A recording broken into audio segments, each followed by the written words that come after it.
Class 10 maths में NCERT के अंदर ट्रिग्नोमेट्रिक चैप्टर को हम लोगों ने शुरू किया है। इसके दो पार्ट को हम लोगों ने पिछले वीडियो में देखा। अब हम लोग तीसरे पार्ट की तरफ चलते हैं।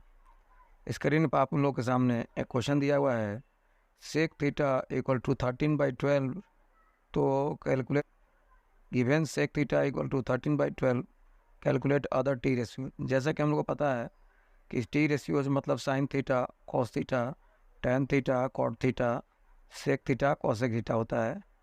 तो हम लोग को सेक थीटा ऑलरेडी गिवन है जिसमें 13/12 दिया हुआ है, तो हम लोग को फाइंड करना है और जितना टी रेशियोज है। तो ये तो हम लोग को अच्छा से पता है कि ट्रिग्नोमेट्रिक रेशियो जब भी निकालते हैं तो राइट ट्रायंगल में निकालते हैं। तो सेक थीटा का वैल्यू को हम लोग अगर याद करते हैं तो ये कॉस का उल्टा होता है, दैट मीन्स कि h/b हो जाएगा। तो थीटा हमारा यहाँ पर है, इसके लिए बेस हमारा ये हो गया और हाइपोटेनस जो है ये है। तो इसका मतलब कि अगर इसको जो हाइपोटेनस उसको अगर 13 के मान लें और बेस को 12 के मान लें, तो हम लोग को इस कंडीशन में पीसी को निकालना होगा बाई पाइथागोरस थ्योरम की यूज़ करते हुए। तो इस तरह से पाइथागोरस थ्योरम यूज़ करेंगे तो जो पीसी का वैल्यू हमारे पास आएगा वो 5 के आ जाएगा, क्योंकि इसका स्क्वायर में से इसका स्क्वायर को घटाएंगे और फिर स्क्वायर रूट निकालेंगे। डैट मीन्स कि 13 के स्क्वायर माइनस 12 के स्क्वायर, और ये घटने पर 25 के स्क्वायर आ जाएगा, स्क्वायर रूट करने पर 5 के आ जाएगा। तो इस तरह से हम लोग को BC 5 के पता हो चुका है। अब सारे रेशियोज़ को हम लोग धीरे धीरे निकालेंगे। तो सबसे पहले हम लोग साइन थीटा निकालते हैं। साइन थीटा का होता है, सबसे पहले हम लोग साइन थीटा निकालेंगे। साइन थीटा का होता है P/H, और P हमारा 5 के है और H 13 के है, दोनों कटने पर 5/13 आ जाएगा। ठीक उसी प्रकार से कॉस थीटा की बात करेंगे तो कॉस थीटा में बेस बाई हाइपोटेनस होता है। बेस 12 के है ये वाला पार्ट, और हाइपोटेनस 13 के है, तो 12/13 के कटने पर 12/13 आ जाएगा। फिर अगला क्वेश्चन में हम लोग चलेंगे टेन थीटा। तो टेन थीटा, थीटा के लिए परपेंडिकुलर ये है और बेस हमारा ये है, तो ये 5 के था और बेस हमारा 12 के है, तो 5 के/12 के मतलब 5/12। इसके बाद हम लोग अच्छे से जानते हैं कि बाकी जो रेशियोज होता है वो उल्टा होता चला जाता है। जैसे 10 का उल्टा कॉट, 10/5/12 था तो यहाँ 12/5 आ जाएगा। कॉस सेक जो होता है वो कॉस का होता है, कॉस में 12/13 है तो यहाँ 13/12। ऐसे तो वैसे भी क्वेश्चन पहले से गिवन है, सेक थीटा इक्वल टू 13/12। और कॉसेक थीटा जो था वो साइन थीटा का उल्टा होता है, तो साइन थीटा 5/13 तो यहाँ हो जाएगा 13/5। तो इस तरह से हम लोगों ने इस क्वेश्चन को देखा। अभी एक और मोस्ट इंपॉर्टेंट क्वेश्चन है हमारे पास, if angle A and B are acute angle such that cos A equal to cos B, so that angle A equal to angle B।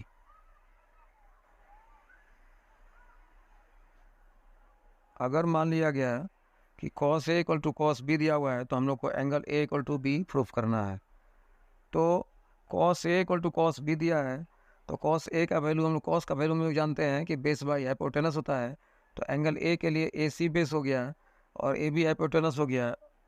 और जब cos B की बात करते हैं तो भाई B एंगल हमारा ये है, इसके लिए बेस हमारा BC हो गया और हाइपोटेनस AB हो गया। तो इस चीज़ को हम लोगों ने यहाँ लिखा, cos A का वैल्यू AC/AB, cos B का BC/AB, ये B और AB क्रॉस हो गया तो हमारे पास बचा AC equal to BC। AC equal to BC, तो AC हमारा ये है और BC ये है। और हम लोग बहुत पहले से जानते हैं कि किसी भी ट्रायंगल में अगर दो साइड्स इक्वल होता है तो उसका अपोजिट एंगल भी इक्वल होता है।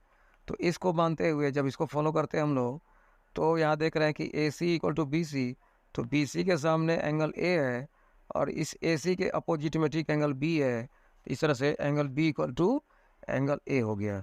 तो जो हम लोगों को प्रूफ करना था कि angle A equal to B, वो हम लोगों का प्रूफ हो। अब एक और इम्पोर्टेंट क्वेश्चन है, in triangle PQR right angle at Q PR plus QR equal to 25 centimetre और PQ 5 centimetre, find the value of sine P, cos P and tan P।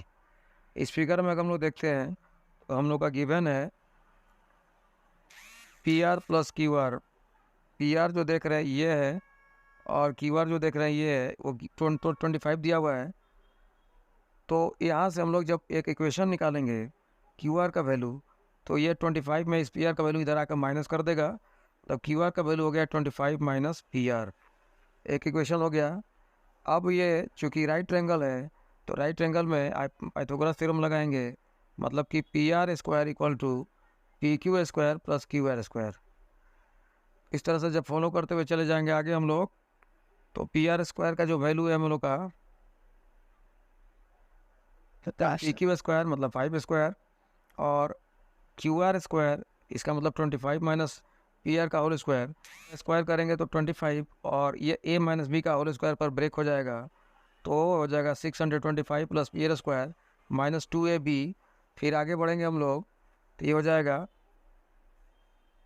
50 P R equal to 650। तो P R का value 650 divided by 50, और ये काटेंगे तो आ जाएगा 13। तो इस प्रकार से पी आर का वैल्यू 13 हो गया। तो क्यू आर का वैल्यू 25 माइनस पी आर था, तो इसलिए 25 में से 13 घटाएंगे तो 12 हो जाएगा। अब हम लोग आराम से साइन पी कॉस पी और टेन पी के वैल्यू को निकाल लेंगे। तो एंगल पी हमारा ये है, साइन पी का वैल्यू होता है पी आर क्यू बाई में पी आर, तो R Q by P R करेंगे तो 12/13। कॉस पी की बात करते हैं तो कॉस पी का लिए बेस हमारा ये है और पी आर ये है, तो 5/13। और इसी तरह से टेन पी की बात करेंगे तो टेन पी में होता है परपेंडिकुलर बाई बेस, तो हो जाएगा हम लोग का 12/5। तो इस तरह से हम लोगों ने क्वेश्चन को देखा।